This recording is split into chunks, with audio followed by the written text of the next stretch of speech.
बांग्लादेश में हिंदुओं की जानमाल की सुरक्षा सुनिश्चित करने के संबंध में झांसी में आज दिनांक 3/12/2024 को राष्ट्रभक्त संगठन के केंद्रीय अध्यक्ष अंचल अड़जारिया द्वारा जिलाधिकारी झांसी के माध्यम से प्रधानमंत्री को संबोधित एक ज्ञापन दिया गया, जिसमें कहा गया कि बांग्लादेश में बीएनपी के नेता फिरोज खान के द्वारा इस्कॉन मंदिर के प्रवक्ता चिन्मय दास पर देशद्रोह का आरोप लगाकर मुकदमा कायम करवाया गया है, जबकि बीएनपी के नेता शेख हसीना को भारत सरकार शरण दिए हुए है। आज संपूर्ण बांग्लादेश का हिंदू हिंसा, लूटपाट, बलात्कार जैसी घटनाओं का लगातार शिकार हो रहा है।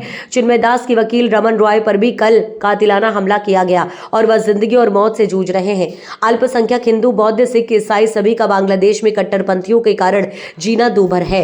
आप अमेरिका, यूनाइटेड नेशन सहित अन्य सभी से वार्ता कर बांग्लादेश में हिंदुओं की सुरक्षा सुनिश्चित कराए जाने व 8 सूत्रीय मांगों को बांग्लादेश के हिंदुओं द्वारा की जा रही उस पर अमल हो, ऐसा करने का आग्रह हम सभी आपस में करते हैं। आपकी स्थिति वैश्विक नेता है, आप ऐसा करने में अवश्य ही सफल होंगे। संबल हिंसा पर पुलिस को घेरा जा रहा है, जबकि पुलिस ने सही तरीके से अपना काम किया है। अगर पुलिस से इतनी ही दिक्कत है तो क्यों नहीं संबल हिंसा के लिए पुलिस को जिम्मेदार ठहराने वाले नेता अपनी सुरक्षा वापस कर रहे हैं। उन्हें अपनी सुरक्षा वापस कर देना चाहिए, फिर उन्हें पुलिस का महत्व समझ में आ जाएगा। नेताओं को यह समझना पड़ेगा कि पुलिस भी इंसान है, उसका भी परिवार है। अपनी सुरक्षा में गोली चलाने का अधिकार पुलिस के पास सुरक्षित है।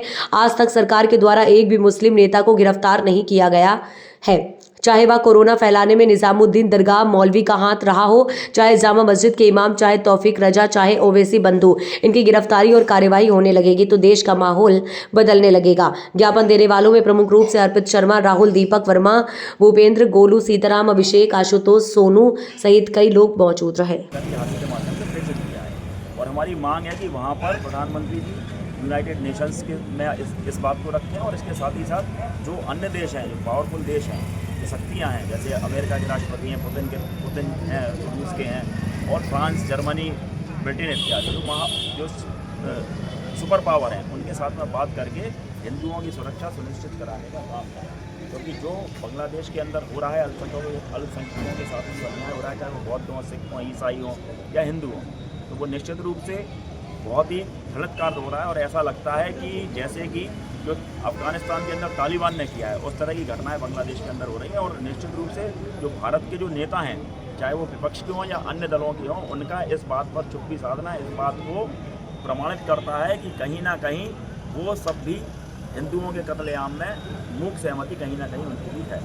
भाई साहब, अभी एक ओर सनातन एकता यात्रा, हिंदू एकता यात्रा निकाली गई है और दूसरी ओर ऐसा कत्लेआम मचा पड़ा है, इसमें किसकी कमी मानेंगे आप? किसको आरोप? देखिए क्या है कि वो सनातन हिंदू यात्रा तो भारत के अंदर निकाली गई। भारत के अंदर तो माहौल ठीक है, भारत के अंदर तो ऐसा माहौल है नहीं, इधर तो अल्पसंख्यकों के साथ में कोई अन्याय है नहीं। भारत के अंदर जो भी अल्पसंख्यक हैं, तो भारत के अंदर तो धर्मनिरपेक्ष राष्ट्र है और सबके साथ में समानता का व्यवहार है।